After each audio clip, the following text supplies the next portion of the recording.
Good morning, everybody, and welcome to Charlton Live, sponsored by PSF Steel Limited. My name is Louis Mendes. Hope you guys are all well on your Sunday morning. On today's show, we'll be looking back at yesterday's 2-1 win over Sheffield Wednesday at the Valley. Joining me to look back at that game, first up, top right, a man who saw his international side lose 3-0 at Wembley during the international breaks. Tom Wallen, how you doing, Tom? Me?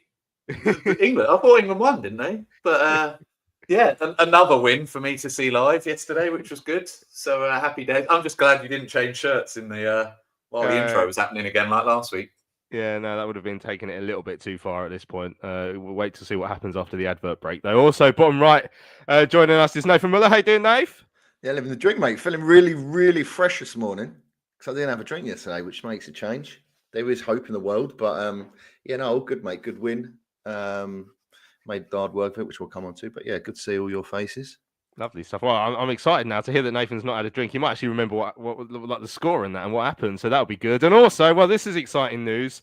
Bottom left, a man who's had someone in to actually fix his Wi-Fi, we think, over the course of the last couple of weeks. So let's see if this works. It's Benji Cloak. How you doing, Ben? Good morning. I'll tell you what, if this doesn't work this time, I'm smashing this computer up. So might see an eventful show and a smashed up computer mid-show. So yeah, good morning anyway. Good to see you. Excellent stuff. So as I said on today's show, we're going to look back at the game against Sheffield Wednesday. We're going to hear some of the goals from Charlton TV. The recording didn't exactly play out exactly as we hoped. So we've got both of our goals, the important ones. We're going to hear from the Addicts boss, Nathan Jones. We're also going to hear from the skipper, Greg Docherty. We might even get a little bit of graph action later on in the show. Stories from the Cold is already asking for that.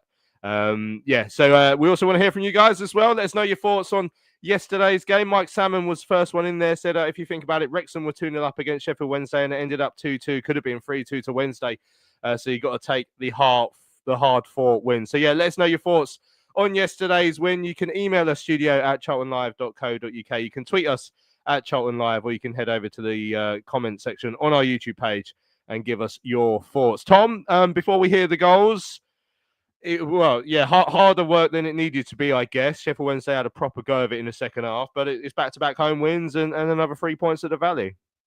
Yeah, the result's obviously the most important thing. But when we were 2-0 up at half-time and thinking about what Stevie had said on Thursday's pod about them having youngsters and getting tired, you think with the firepower we've got, we're going to go on and get a couple more, and it's going to be a very comfortable win and possibly score 4 or 5.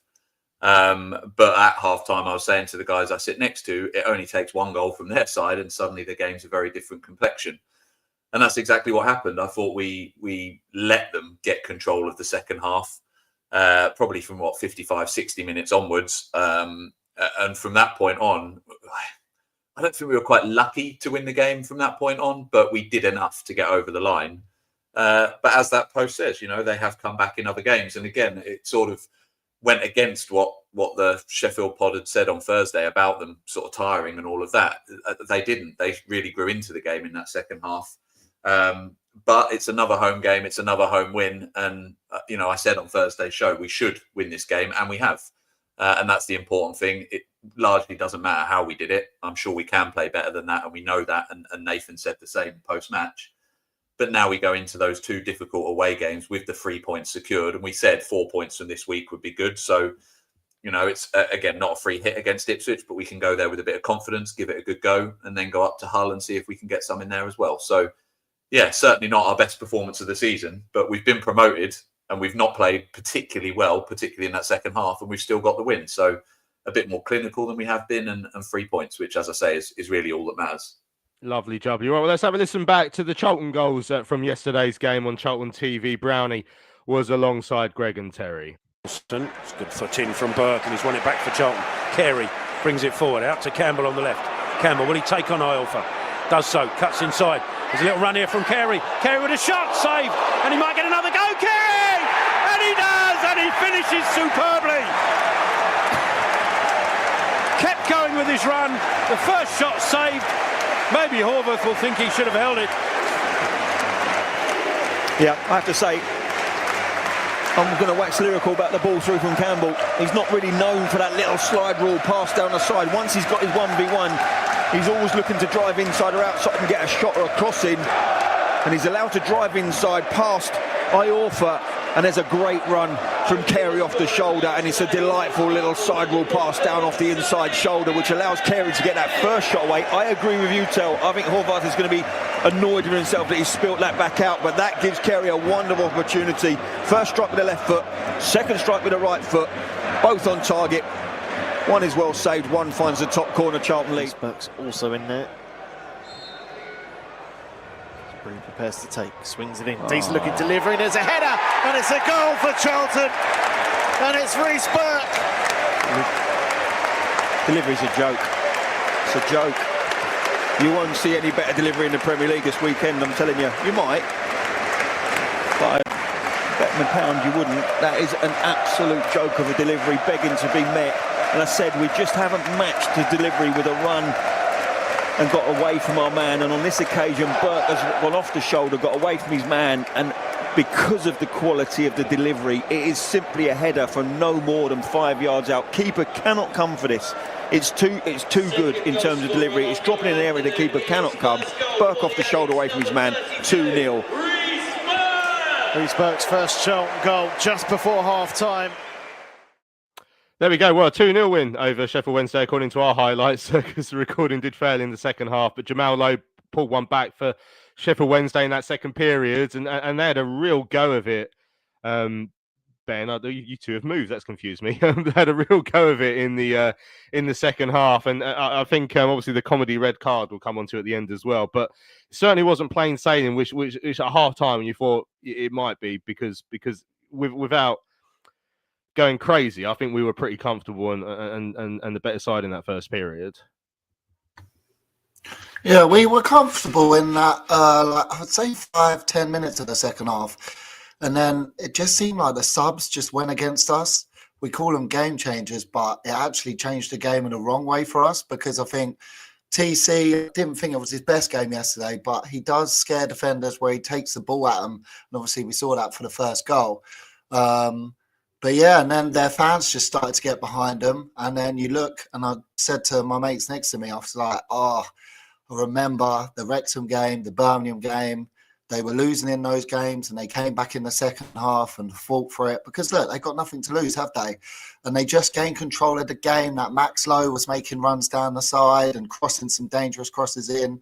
And we just seemed to lose that edge, didn't we? That momentum that we were gaining throughout the first half, took a 2-goal lead, and we just seemed to lose that edge, and you just started to worry a little bit. And obviously the goal came, but then I think when Ramsey and Nibs came on, then it changed it back round for us, because then we seemed to gain momentum, and Lee Byrne, Nibs and Tanto got into the game a lot more, and we rode it out pretty well, I thought, in the end. But yeah, there was about 15 minutes, wasn't there, where we were looking nervy. But look, they got nothing to lose. They do perform well away from home. They threw it at us. Fair play to them. We did concede. Decent little goal for them, you'd say. But yeah, I was proud of the fight from the team, because as Nathan said after the game, a win in the Championship is a good win. Whoever it's against, especially at home, we've got to do well at home. We've done that. We got 3 points, so that's the most important thing. Yeah, and I think the temptation was always going to be there to underestimate Sheffield Wednesday a little bit, because of their situation, because of their ownership. The fact they are obviously near the bottom, they got beat quite heavily last time out. But you know, we said on Thursday their away form isn't that bad, and actually, it weren't like we, even in the first half, I weren't sitting there thinking, oh, this is like that time we played Truro in the FA Cup. You know, we were clearly playing a side that had some Championship players in there, and you know, some youngsters slotting in as well. But it was a hard fought win. And that second half in particular, Nathan, was uncomfortable. But we did what we had to do in the first half, and scoring goals has been our problem all season. So it's only the second time we've scored more than one in a Championship fixture. That's 2 home games in a row we've done that now, and that was massively important for us, just to do enough to get over the line yesterday in a game where you don't massively play at your best for 90 minutes. To still come away with 3 points is a massive plus for me. Yeah, of course. I think that was mine. I had a bit of nervous energy before the game, just because of the underestimating of yeah, well, and that I was on the old 0% Guinness. Not that anyone bothered, but I thought I'd share that. But yeah, I think it was a couple of people, you know, in and around before the game, sort of maybe we're expecting that threes and fours, and it's like it's a different gravy. Not like we're playing Burton. I always seem to mention them, but like you say, they've got championship players and you can see why they're better away from home. They're very good on the turnover, and I think Coventry getting booked early doors caused us a bit of an issue because they managed to get through very quickly when they beat our press over and over in both halves, really. And I agree. I think it was Ben who said about the subs, or I can't remember if it was Tom. But for me, we were under the cosh at that point properly. They stepped on the game one more on the front foot, and he took both forwards off. I can see why, but for me, when you're under the cosh, I think if you do one at a time, not only do you get an extra minute to sort of slow the game down, slow the momentum if we're up against it, but getting two people to try and get into the speed of the game and get their feet in the game, it's a bit. I think we noticed it. Shout out for TC as well. I wanted Tanto to start in the week, but I thought his ball was brilliant. Times he looked a bit tired, but as you say, if we were in the bottom three before the game and we won that, we would be delighted because it was a game that you had to win. So we're not going to play well and have all the possession every game because we're not that kind of team. But as you say, 3 points at home going into 2 tricky away games was definitely what was needed, and that's the main thing at the end of the day. Yeah, and I was thinking during that second half at times, maybe this is over-egging it slightly, but we've lost a home game this season that we absolutely should have won.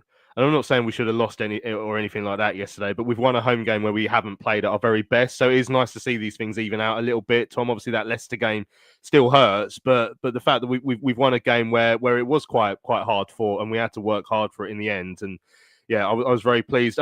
Huge praise in the chat from Mike Salmon for Carey. Says definitely becoming our best signing of the summer. He's been an unbelievable player. Jay says also Sonny Carey is already my player of the season. James Bree is a lone player that you shouldn't fall in love with. Both were phenomenal. Also credit to TC for assisting Carey's goal. And yeah, I mean, Nathan mentioned the cute little pass from TC. And as we heard from Brownie, maybe don't always see that from him, but it was a good move, good counter attack. And Carey did well to follow in his shot. And then after the initial one was saved, it was a really smart finish, actually, just to lift it off the ground and put it into the roof of the net. And he has been absolutely fantastic. The ginger genius, as Nathan Jones keeps calling him. I love it. His energy and all that, which is brilliant. But for 5 minutes, I could run around and give a bit of energy, but not for 90, obviously. But I ain't going to be scoring goals like he is as well. Like he brings the energy side of it, but he also brings the quality, and that's why he's been such a good addition to the side so far.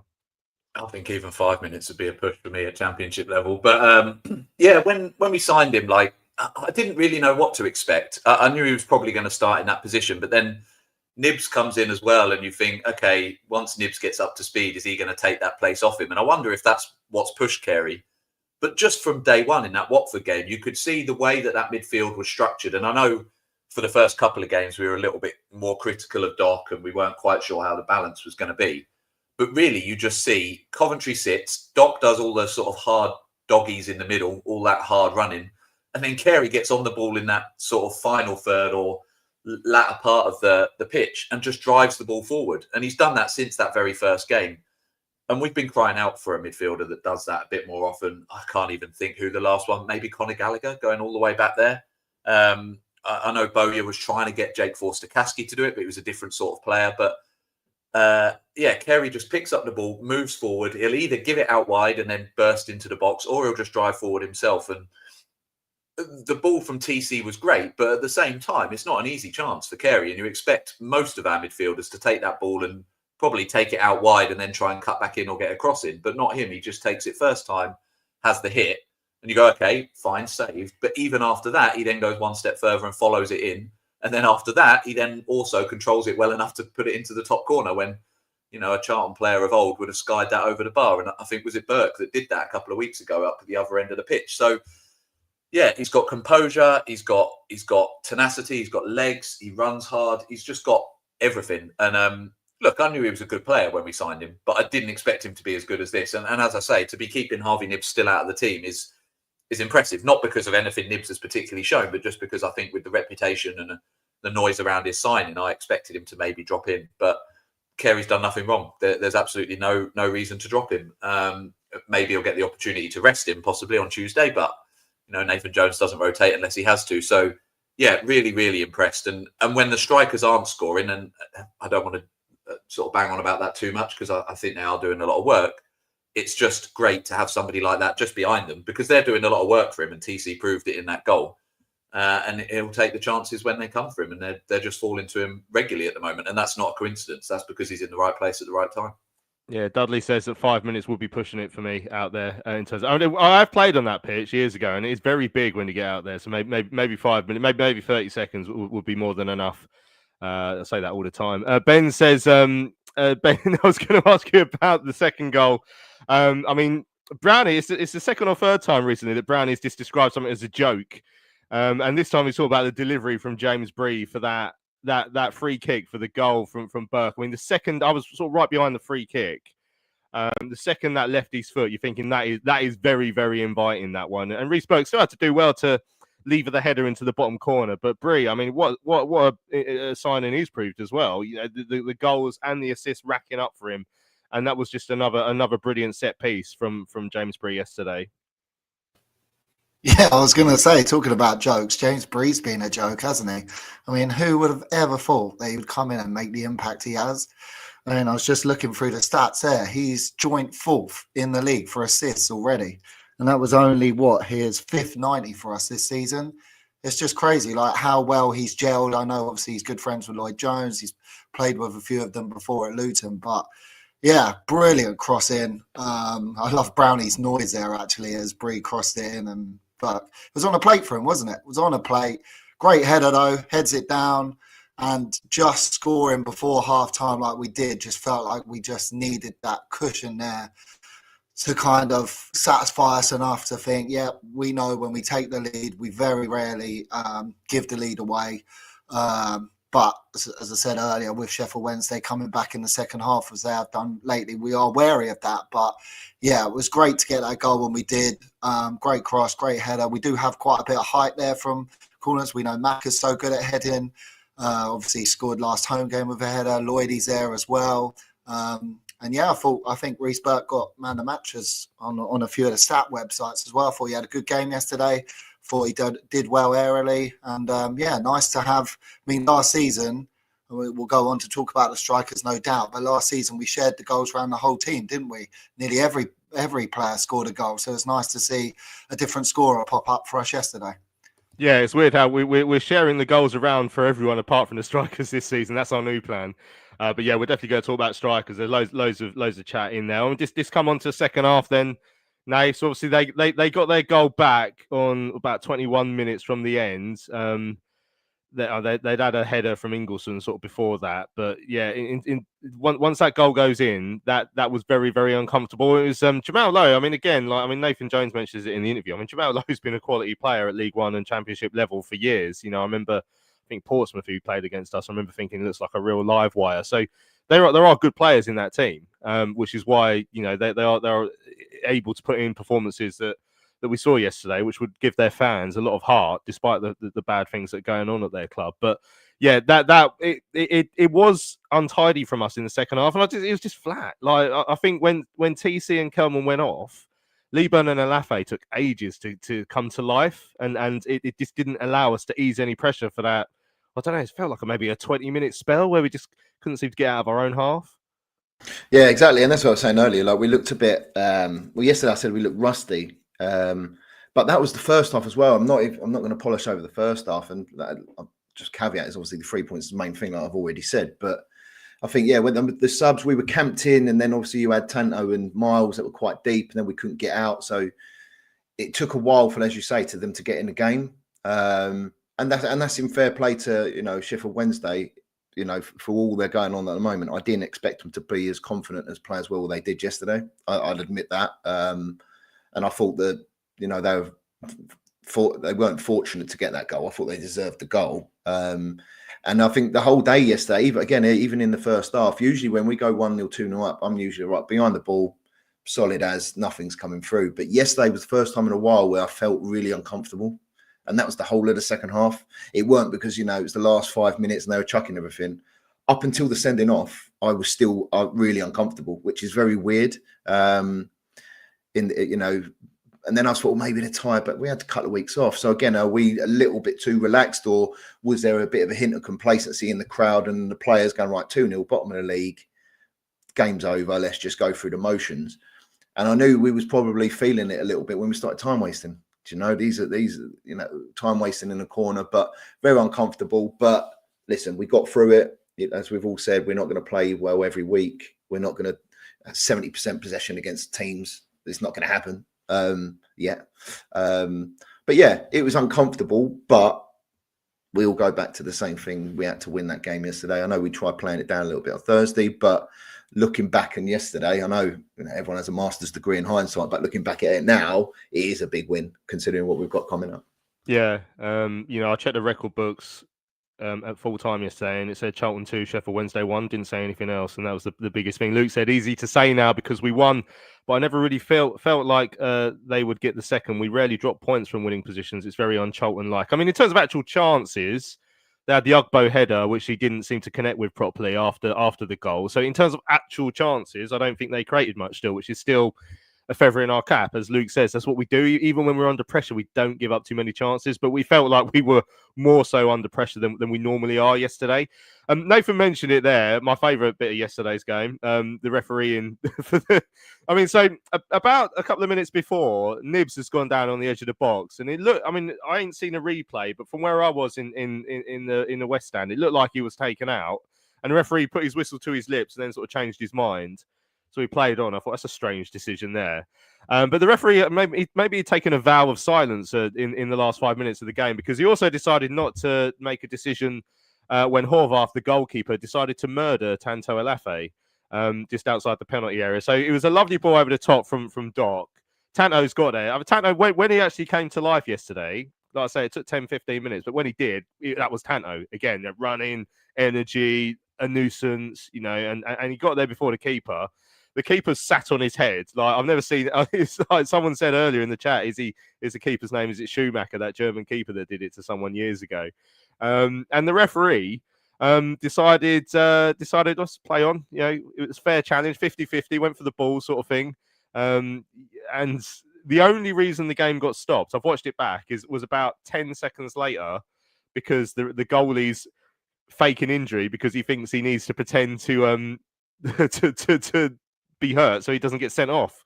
But if he just got up and carried on, the ref wouldn't have stopped the game and he would have stayed on the pitch. It was one of the most bizarre things. Finally, the ref, when the play had stopped, Tom actually gave the red card after a minute or two when Horvath was on the floor. But what I didn't realise until I watched it back was actually the red card came out quite quickly. I'd say maybe 15, 20 seconds after it. So it kept it low until the goalie stood up. So it felt like an even worse decision than it was. But he still didn't make that decision. He still needed his lino to make it for him. It was absolutely bizarre. How he's missed it, I will never know. Credit to the linesman for calling him out on it and saying, no, you need to stop the game now. But he's looking right at it. Obviously, I sit behind that goal. He's looking right at that when that happens. There's no reason to wait. And I don't want to get too serious about it because off the back of it, it was quite funny. But if Tanto's seriously injured there and he's waited 10 seconds before blowing his whistle, that could have been even worse. And you're right. As soon as he did then blow the whistle and talk to his linesman, I saw the red card come out and then, as you say, popped it back in his pocket until everything was sorted. But yeah, that could have been so much worse. And as I say, lucky it's not, but the most blatant red card you've ever seen. What really frustrated me after that was the state of Macca's free kick, because they've got a non-goalkeeper in goal. You've only got to hit the target, really. Like, you go either side of the keeper, pretty tame, you're probably going to go in. And he tried to hit some sort of worldie. Now, I know Macca's scored a much more important free kick in recent weeks, so I'm not going to criticise him too much. But that was frustrating. But yeah, bizarre decision. It's not the first. It won't be the last, will it? And luckily didn't change the game in any way. But yeah, just a very, very odd call. And as I say, luckily got it right in the end. But that was mainly down to the linesman. And, we don't very often credit them. But I think on this occasion, he probably deserves it. The ref less so. But at least he got there in the end. Yeah, Spam says second-tier refs almost as bad as League One. It seems even worse, though, as the stakes are higher and the players are better. It was funny seeing Liam Palmer go in goal because he scored at that end last time they played there. I bet he didn't think, going to be in goal down there at some point. But yeah, Maka didn't quite test him with a free kick, which was a little bit disappointing. Right, we're going to hear now from the Addicts boss, Nathan Jones. He said some pretty funny stuff on that situation, actually.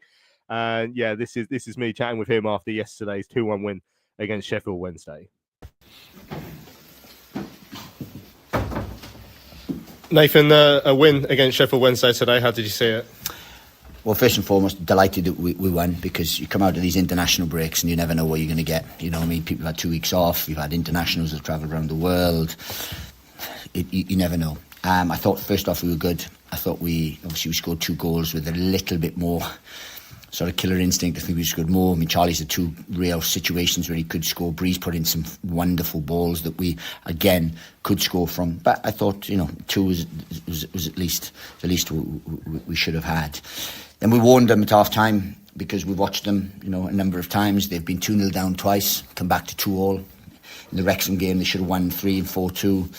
So we knew that they were, there was a sting in the tail if we didn't do what we did, and we almost had that. But I thought we saw the game out really, really well, came strong late on, and it's a positive. And the positives you have to take, it's a win in the Championship, and any win in the Championship against any opposition is very, very tough, and these are having a right go.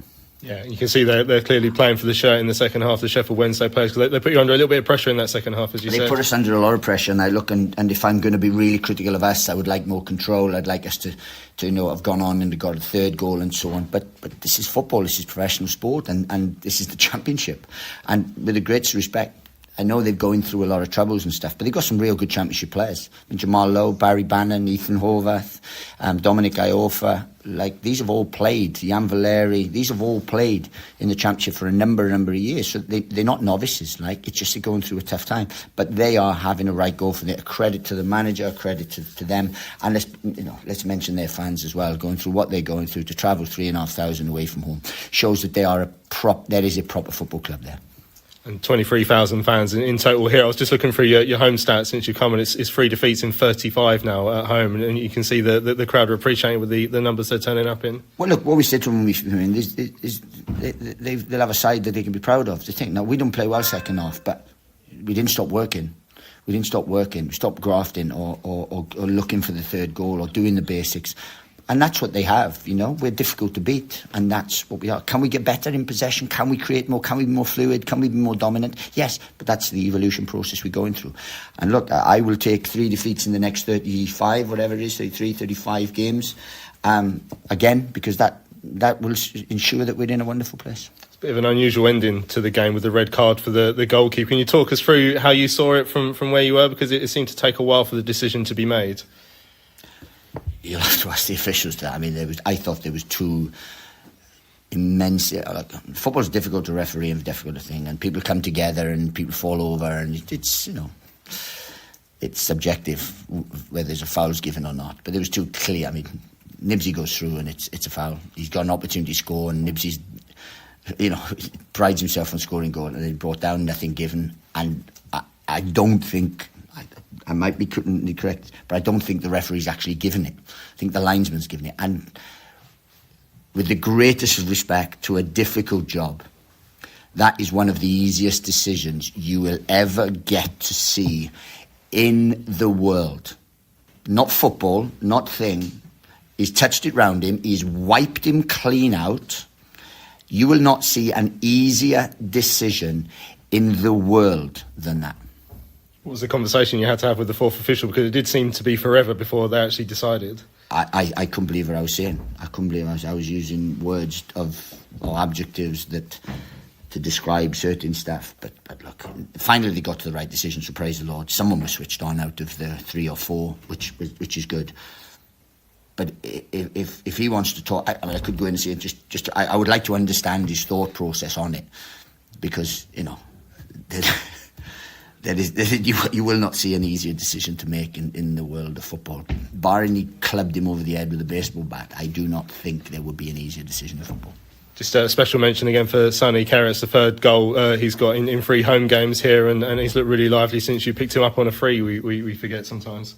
Well, look, we've been monitoring, myself and Phil Chappell tried to sign Sonny Carey when we was at Luton, but certain things happened and he ended up going to Blackpool. So when we reunite, myself and Phil Chappell, then look, we went after him again. So he was someone we've chased and monitored and watched, and there's real, recruitment is about that, timing and about knowing your players and so on, and it's a credit. I mean, you have a look at anyone we've brought in the summer. We've had a good summer window. You look at the people we've brought in. Reece Burke scored again today, brief, another assist. Amari Bell, outstanding at times. Sonny Carey, bringing on Nibsy. We got Tanto, we've got Kelman, who needs a goal, but the performance levels in a good place, like in terms of the squad, and that's just good recruitment. So praise the Lord, we are that, and we're delighted. The Ginger Genius, as we call him, is in good form, but he works hard every day. There's more to come from him because he can assist, he can get better. But what is a wonderful ball, which I expect Cameron to score, flashed across the box. That's what we want from our number 9. So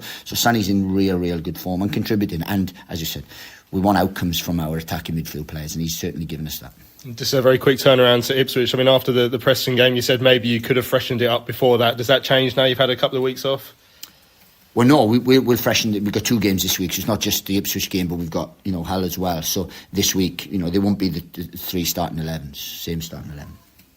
It's a very difficult game, obviously, a side who's just come down from the Premier League as well. Yeah, it is. It's probably one of the toughest tests in the Championship, but we've earned the right to be there. We played them in pre-season, so we'll have a gauge of the levels that we'll need to be at, and we'll have to be better than we were on that day. So, but look, it's an exciting time. But it would have been. We know it's a tough game, but I would imagine Kieran McKenna is sitting there thinking exactly the same thing. Hopefully he's not, but I would imagine he is. PSF Steel Limited is a trade supplier of steel fabrication and erection services to the new build, construction and refurbishment market in southern England. With their unrivaled depth of experience, they excel at providing their customers with high quality and cost-effective steel fabrication solutions. Their customers include national and regional house builders, such as Barratt Homes, Bellway Homes, the Vistry Group and Taylor Wimpey. They pride themselves on their service-based ethos and commitment to customer service excellence, which includes full technical backup and on-site services and support. If you would like more information, go to www.psfsteel.co.uk. That's www.psfsteel.co.uk. Hello fellow addicts, I'm so excited to tell you all about our micropub, the River Ale House. The River Ale House is based in East Greenwich. It has 6 Pub of the Year awards, an ever-changing selection of amazing beer. It's owned by Charlton fans, walkable to the ground in just 20 minutes with buses that go direct to the Valley too. If your matchday routine includes a drink with your friends, you must join your fellow addicts in the River. See you soon. Right, welcome back to Charlton Live on your Sunday morning. Looking back at yesterday's 2-1 win against Sheffield Wednesday. Just before the break there, we heard from the Addicts manager, Nathan Jones, who was his usual self after the game. He is a little bit cheeky sometimes when we win, and he can have a bit of fun with it. And the comment about maybe if the goalie had clubbed Lafay over the head was an absolute classic there, Tom. But yeah, his home record, I mentioned it to him in the interview. So yesterday was his 35th league game. So that doesn't actually include the playoff game as well against Wycombe, which would obviously bump everything up by 1, including the win column. But 35 home league games in charge of the Addicts, win 20, draw 12, lose 3. 3 home defeats in 35 is an unbelievable record. That is out of this world, Tom, and it explains why we've done so well. Yeah, and if you want to get promoted from League One, you need good home form. And if we want to survive in the Championship, we need good home form again. And so it's proved. And, when he came in, we were getting, 9, 10, 11,000. Atmosphere was pretty flat. We were watching Michael Appleton stand motionless on the touchline, which apparently didn't matter. And you look at the transformation in terms of the atmosphere, the environment. The players look like they care. They look like they want to win games.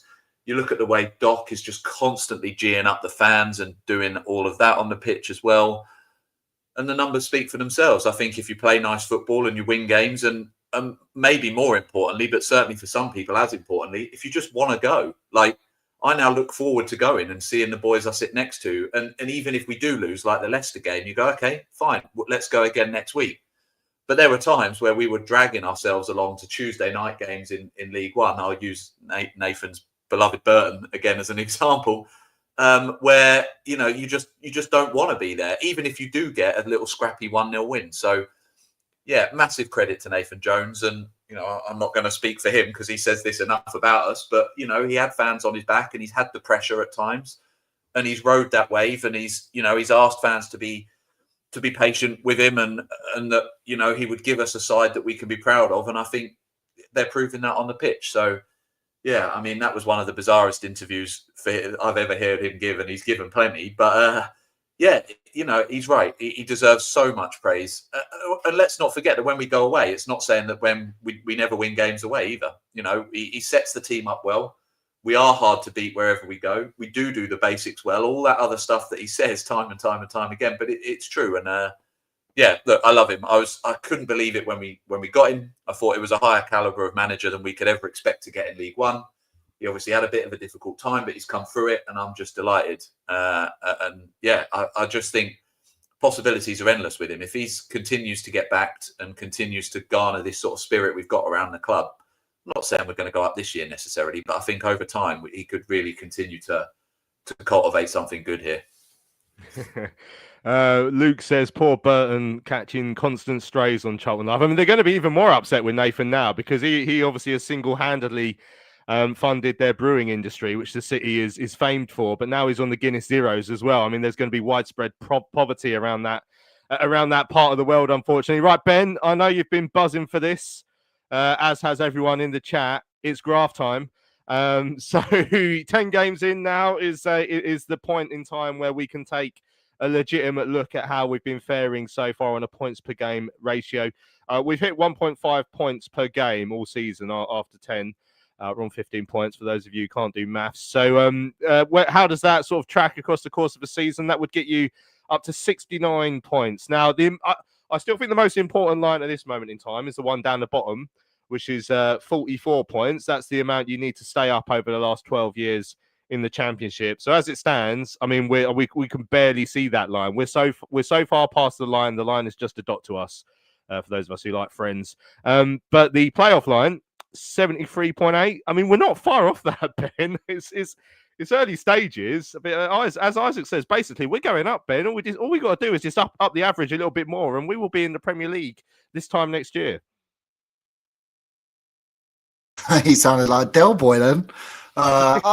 Look, I think we were always going to have momentum, weren't we? Going into this season, getting promoted, the Nathan Jones effect since he's come in, new players coming in, and the buzz around the club. We were going to have this momentum going forward. I think I've been so impressed with the way we've played this season. Like going to Sheffield United when all the odds seemed against us with Wilder coming back, winning there, convincing home win against Blackburn. Yes, they might have been a trick again, playing the Sheffield Wednesday side, have got a point to prove and nothing to lose.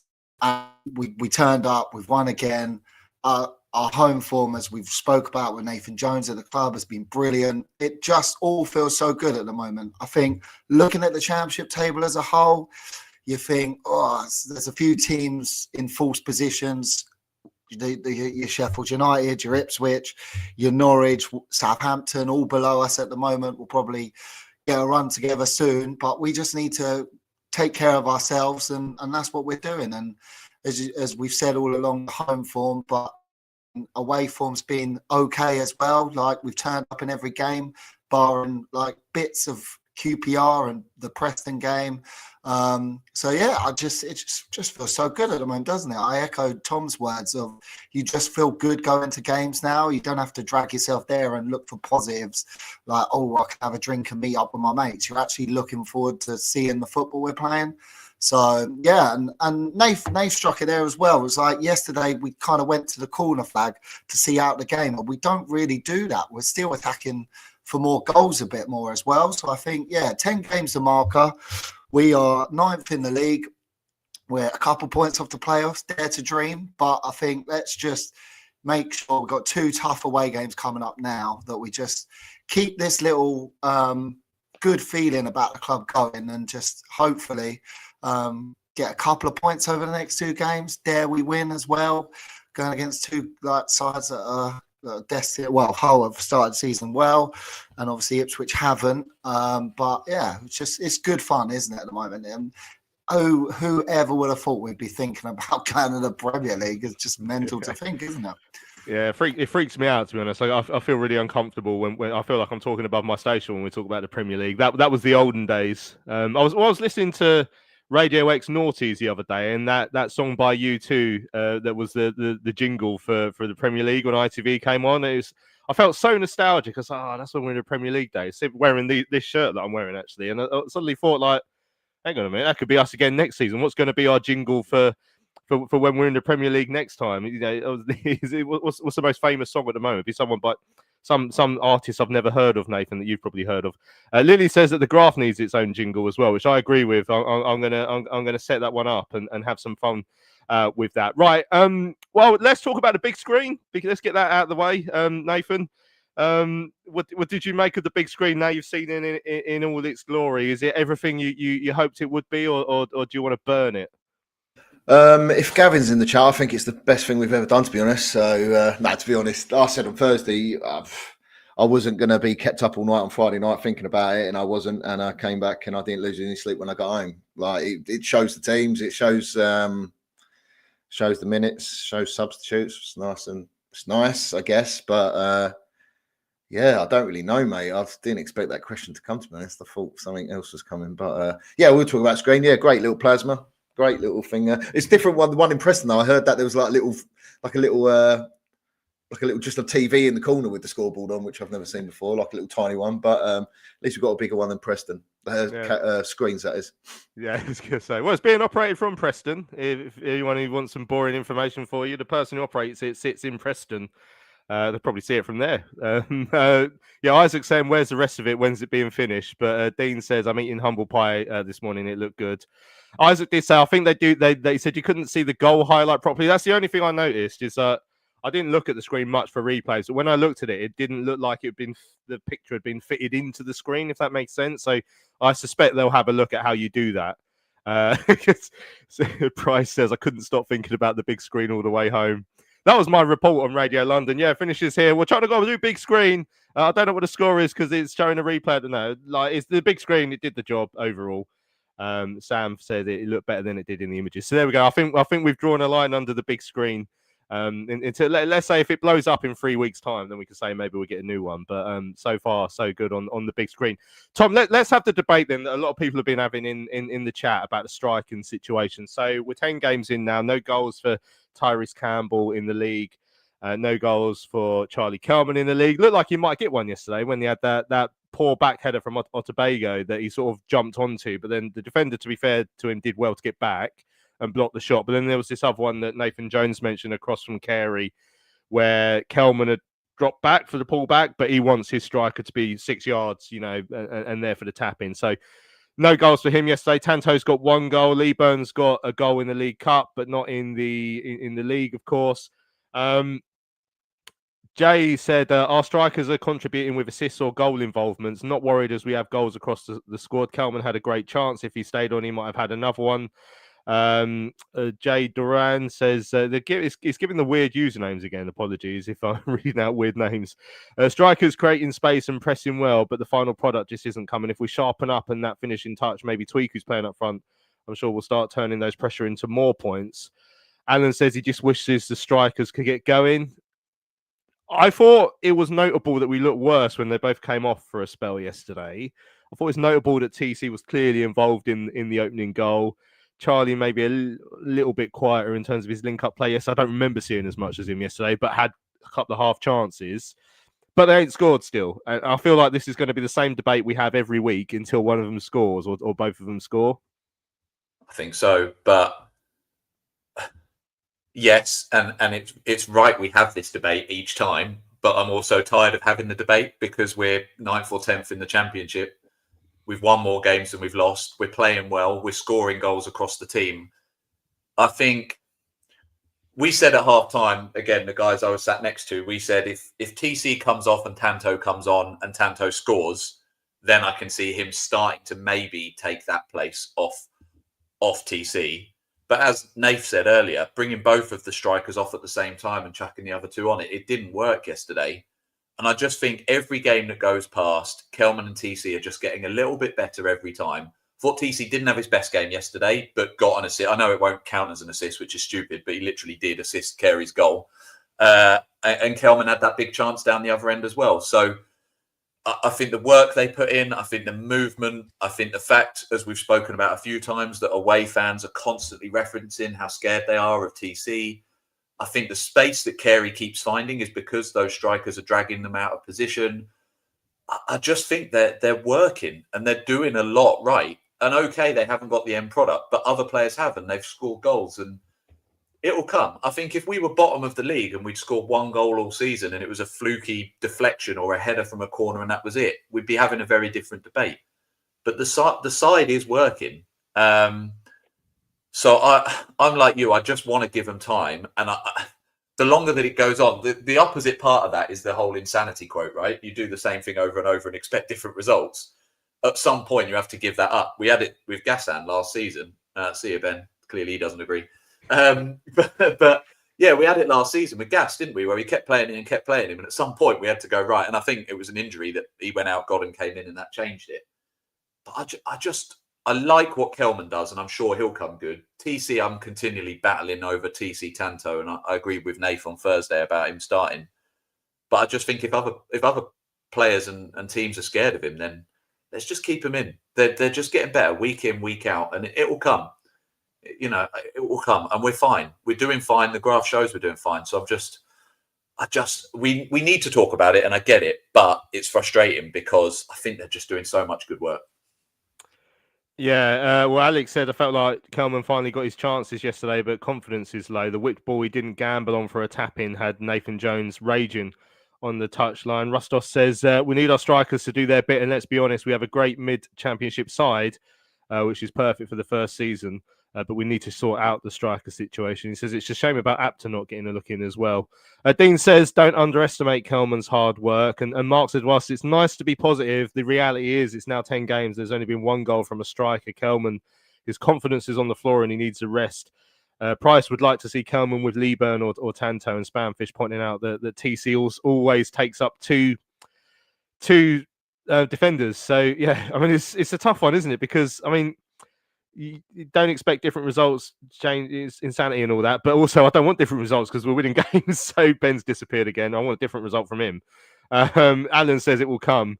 Yeah, all hell let loose says he wonders if TC won't play 3 games this week with his with his international commitments that he's had. Right, let's hear from the skipper, Greg Docherty. Caught up with him after yesterday's game. This is what he had to say. A win against Sheffield Wednesday. How did you see it today? Yeah, I'm really pleased. 3 points at home is really important. We look at our home games as how we're going to do this season. It's going to be a big part in it. We got the job done in the first half. Second half was a bit more difficult than we wanted it to be. No getting away from that. But look, we said in the dressing room after the game, to win in this league is really difficult. You look at the table, you look at the scores again today. It's there's a lot of quality across this league. So yeah, I'm really pleased with the 3 points. Yeah, it was quite an uncomfortable second half. Why do you think that was today? We went obviously 2-0 up at half time. Sheffield Wednesday then come out and they're in a funny position, Sheffield Wednesday, in terms of where they are off the pitch. So credit to them, they were well backed and they're playing for their badge. Credit to them as players. They're giving everything for their shirt. But for us, it was important to win. 3 games this week. We started the week how we wanted to. We earmarked this game, particularly after Preston. We wanted to bounce back, and we did. And the crowd really helped us go over the line. And in the second half, we dug in, show the different side of it. It can't always be as fluent as we want it to be. Like I said, there's a lot of quality in this league, and Sheffield Wednesday have some quality, good individuals. But 3 points, you can't knock that. And Charlton have their quality too, of course. I talk about Sonny Carey. It's the 3rd home game in a row that he's scored. How important has he been to the side this season? Yeah, massive. I've been really impressed with Sonny. First and foremost, how he is as a character. He's come in, in the summer. I messaged him over the summer, and I got a feel for how he was before he came in. And I know the manager only signs good people first and foremost, and he's really added to the group. So I'd say, first of all, he's been a credit to himself how he's come in and settled with the squad. He's come into a really good group already, and he's added quality on the pitch, which is what we want. And what we want first and foremost, his work out of possession is brilliant. For me, he's, me and Connor playing behind him, he's perfect for us because he does the work that allows us to get up the pitch as well. And he's been a credit to himself, and he deserved his goal today, and he took it really well. Obviously got a bit of luck with the deflection, but the first shot was great, and it was a great move, and it's a run that he works on in training, so I'm really pleased with him. No, sorry. I was going to say on James Bree as well. I mean, the delivery he put in for the second goal, Nathan was just saying he thinks he might be the best set piece delivery he's worked with, and the sort of quality he's added to the side as well. You can see that. Yeah, I was right behind it, and credit to Burkie. Like, we both made the run we got, and Burkie had a lot of time to think about that. So sometimes they're difficult. It's not just like a flash decision where he has a second to head it. He had a lot of time to think about it, and it was a bullet header, to be fair to him. And again, that's something we work on. So, set pieces are a big part of our game. They're a big part of this league. They're a big part of football in general at the minute, and it's another avenue for us. And Breezer puts in unbelievable quality, so we know, like, even if one doesn't come off, the next one's probably going to be there. So again, it's pleasing because that's something we work on, and it came at a really good time, and obviously it ended up being the winning goal. Talk us through what you understood was happening at the end of the game there with the referee and the red card, because after Tanto went down, it seemed to be quite a long time before the decision was actually made. Did you understand what was going on? Well, I mean, I put the ball through for Tance, and I knew he was in favour of going to get it, and obviously it came out, and it was like the whole stadium saw what inevitably was going to happen. It was weird, and I think their players on the pitch as well knew kind of what was going to come. And I think it was only the right outcome, if I'm right in saying. I mean, my view was blocked a little bit by players, but I went over to Tance, and his face was essentially covered in white paint from how he'd been taken out. Do you know what I mean? So it was very evident what had happened, and I think the linesman ended up giving it. So, look, obviously it's difficult for referees. I thought the referee, but that's why he has his officials, and that's why they make the call. So credit to them, because I think it was the right call in the end. I think the one in Nibsy as well maybe could have went in their favour just before it, so I don't know if that was on his mind, but it was. I think it was the right call from my opinion, and like, it's a difficult one for goalies. Obviously they've got to make a decision, but Tance did really well, very brave, and he got the fill that we needed at that moment. Just looking up Nathan's stats as at home since he's come in. Obviously you've only been here since last season. It's 35 games now and only 3 defeats at home. And how big has that home form been for you? Yeah, it's huge, and I think I touched on it earlier. Like, this season, it's going to be massive for us. Look, obviously, you want to do well on the road also, but I think your home form's your bread and butter. So coming here, any win's going to be crucial. It's really difficult. I say to the lads as well that maybe haven't been at the level before. Any win in this league is so tough, and it's brilliant, and you've got to savour it. But we've got a quick turnaround now. We've got a really tough venue to go to on Tuesday night. A team that have had a difficult result yesterday, so another challenge, but we've got a strong squad. You saw today, like Tance coming on, Miles coming on, Nibsy. Like, we're in a good place physically. The squad, I think everyone got through today as well, which is obviously great. So it gives the manager decisions to make, and it puts us in a good position going into Tuesday night that we should be fresh and ready to go. How are you enjoying being back in the Championship? You picked up some pretty good reviews for your performances from the supporters. Look, I'm loving it. Last year, obviously, I really enjoyed it, but at the end of the season, I didn't feel like it got to the point during the season where I just wanted to, get over the line as a team, and we did that, and it was job done, and I knew getting over the line and coming into this season, I could really put my mark on it. I feel like I'm playing more to where I want to be, and that comes from the faith from my teammates and the backroom staff as well. I feel settled, I feel comfortable. I love playing in front of the fans, I love playing here, I love being captain of this club, and it's a big thing that I can hopefully go and express myself, and I feel I've done that. I've had a good start. It's been 10 games, obviously, so you look at it, 10 game blocks. I want to go and kick on again further. Lots of improvement to come, but no, we're a settled squad, settled team, and I feel that that's helping me going to put in some good performances. There we go. That's the skipper, Greg Docherty, after yesterday's game. Had a really good season so far, which I think is fair to say. There's been a lot of chat about Benji. I mean, Benji has completely disappeared again now. So whoever came to fix his Wi-Fi should be sacked. But I've mentioned it before. Ben literally lives on the same road as me. So people are saying just let him come into my house and use my Wi-Fi. But Luke says, imagine Charlton lose and then you have to wake up the next morning and let Benji into your house. I'd be distraught. Yeah, excellent stuff. Right, let's have a look at a couple of emails. Michael's asking why the players didn't come out to the Red Robin yesterday. It was just a weird timing issue, really, wasn't it? They were still playing the video, This Is the Valley video, and then the players started walking out. So it would have just been a one-off, just a weird timing issue. One of those things. Ray says, morning, gents. Another 3 points at home and a battling performance. Carey was exceptional first half. What a great bit of transfer business that is. Bree's delivery is top draw. And surely we need to try and get him on a permanent come January. I really hope that we do. He says the graph is going to look fabulous, as my target at the beginning of the season was staying up, and we're a third of the way there already. The only downside for me was that Bannon the Smurf wasn't flattened a few times. Onwards and upwards, and hopefully get some points from the next away games to really solidify our start. Yeah, he put the ball out of play a few times, didn't he, Bannon, which was quite funny. But to be fair to him, he was trying. He wasn't just playing simple passes inside. He was trying to get him up the pitch and stuff. So that's why the balls were going out of play. But that didn't make it any less funny when it happened. Gary said, "Thought Sheffield Wednesday played really well in the second half, and we were struggling a bit. But a win is a win." But what was the ref thinking in not giving that foul straight away and having to wait for the lino to tell him it was a red card? Said he liked the new scoreboard and the nice floodlights. Yeah, we haven't even mentioned the floodlights, Tom. How did we forget the floodlights? But they did look good as well, didn't they? Were you blinded by the light? That was the highlight of the game for me. Was the when the floodlights came on second half. I'd spent most of the first half obviously focused on the screen like we all were, and then the floodlights come on as well. What a cracking day all round. So yeah, didn't even know the score until we came on here. Excellent stuff. Right, we need to heap loads of praise on a Charlton superfan, Karen Humphrey, who is a friend of my sister-in-law, so I'm aware of Karen.